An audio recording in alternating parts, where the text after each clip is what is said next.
প্রশাসন কতটা দুর্বল হলে আজকের এই রকম ঘটনা ঘটে। একেবারে খুলে আম, হ্যাঁ খুলে আম, দিন দাহাড়ে একটা মেয়ের সাথে বাচ্চামিজ। আপনারা দেখা পাচ্ছেন যে স্ক্রিনের মধ্যে একটা মেয়ে বাসের জন্য অপেক্ষা করছে, হ্যাঁ বাসের জন্য অপেক্ষা করছে বাস স্টপে, আর সেইখানে দুটো যুবক, হ্যাঁ একেবারে কিভাবে তার সাথে খুলে আম বাচ্চামিজ।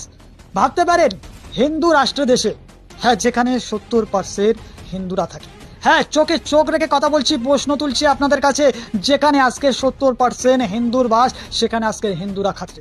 হ্যাঁ কিভাবে তার সাথে বাচ্চামিজ করছে আপনার স্ক্রিনের মধ্যে দেখা পাচ্ছেন যে একটা মেয়ের সাথে খুলে আম, তার সাথে আজকে দিন দাহাড়ে, কোনো রাত্রে নয়, হ্যাঁ একেবারে ওপেনলি, হ্যাঁ ওপেনলি আজকে তার সাথে বাচ্চামিজ নোংরা কথাবার্তা বলছে।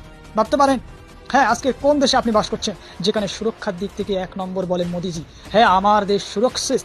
আজকে সেই দেশের সুরক্ষা দেখুন, হ্যাঁ মা বেটি বোনদের আজকে বাইরে রাত্রে তো আর বেরোয় না, দিনের বেলাও বেরোতে এখন ভয় হবে। হ্যাঁ এই গুন্ডাগিরি, যারা খুলে আম গুন্ডাগিরি এত চলছে, হ্যাঁ আজকে র্যাপিস্ট খুলে আম ঘুরে বেড়াচ্ছে, কেন ভয় লাগবে না মেয়ে ছেলেদের? দেখুন কিভাবে আজকে তার সাথে বাস্তবায়ন করছেন।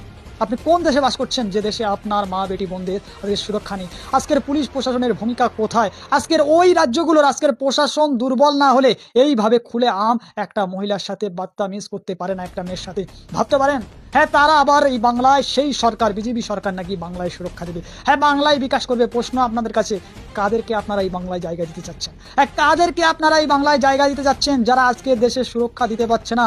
দেশটাকে আজকের কোথা থেকে কোথায় নিয়ে গিয়েছে, হ্যাঁ কোথায় নিয়ে গিয়েছে, যেখানে আজকের যে রাজ্যগুলো আজকের বিজেপি শাসিত, যে রাজ্যে আজকের বিজেপি আছে, সেই রাজ্যে আজকের গরিবের জন্য এক আইন, বড় লোকের জন্য আর এক আইন। হ্যাঁ সেখানে র্যাপিস্টোর কোনো সাজা নেই, হ্যাঁ সাজা তো র্যাপিস্টো যে র্যাপ করেছে, যার সাথে রেপ হয়েছে তার সাজা আছে। হ্যাঁ বলাৎকারের সাজা আছে, কিন্তু র্যাপিস্টোর সাজা নেই, তারা খুলে আম ঘুরে বেড়াবে। হ্যাঁ 1 সপ্তাহ 10 দিন পরে তাদের বেল পাওয়া যাবে, কিন্তু হ্যাঁ যে কোনো অপরাধ করেনি, হ্যাঁ তার বেল পাওয়া যাবে না। এটাই তাদের রাজ্যের আজকের পরিস্থিতি দাঁড়িয়েছে। কি বলবেন এই বিষয়? অবশ্যই ভিডিওটা সর্বোচ্চ শেয়ার করে সতর্ক বার্তা বাংলার মানুষকে দেবেন এবং আমাদের পাশে থাকবেন নতুন নতুন আপডেট পাওয়ার জন্য।